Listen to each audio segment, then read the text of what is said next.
Hello বন্ধুরা, চলে এসেছি আজকে আরও একটা রেসিপি নিয়ে। আজকের রেসিপিটি হলো আলু পনির। প্রথমে আমি পনিরগুলো ছোট ছোট টুকরো করে লবণ হলুদ মাখিয়ে নিয়েছি। কড়াই গরম হয়ে গেছে, এবার দিয়ে দেবো এতে সর্ষের তেল। প্রথমেই পনিরগুলোকে ভেজে নেব, তারপর আলুগুলো ভালো করে লাল লাল করে ভেজে নেব। আলু ভাজা হয়ে গেছে, এবার ফোড়নে দিয়ে দেব জিরে, শুকনো লঙ্কা, তেজপাতা আর গোটা গরম মশলা। একটু নাড়াচাড়া করে কেটে রাখা টমেটোটা দিয়ে দেব। টমেটো ভাজা হয়ে গেলে প্রথমেই দিয়ে দেব আদা, জিরে ও লঙ্কার পেস্ট। মশলাটা একটু কষিয়ে নিয়ে এবার দিয়ে দেব কাজু আর পোস্ত বাটা।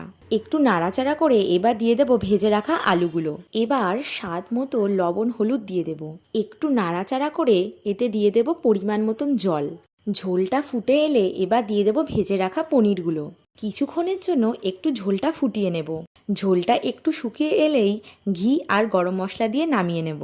ব্যাস রেডি আজকে আমাদের আলু পনির।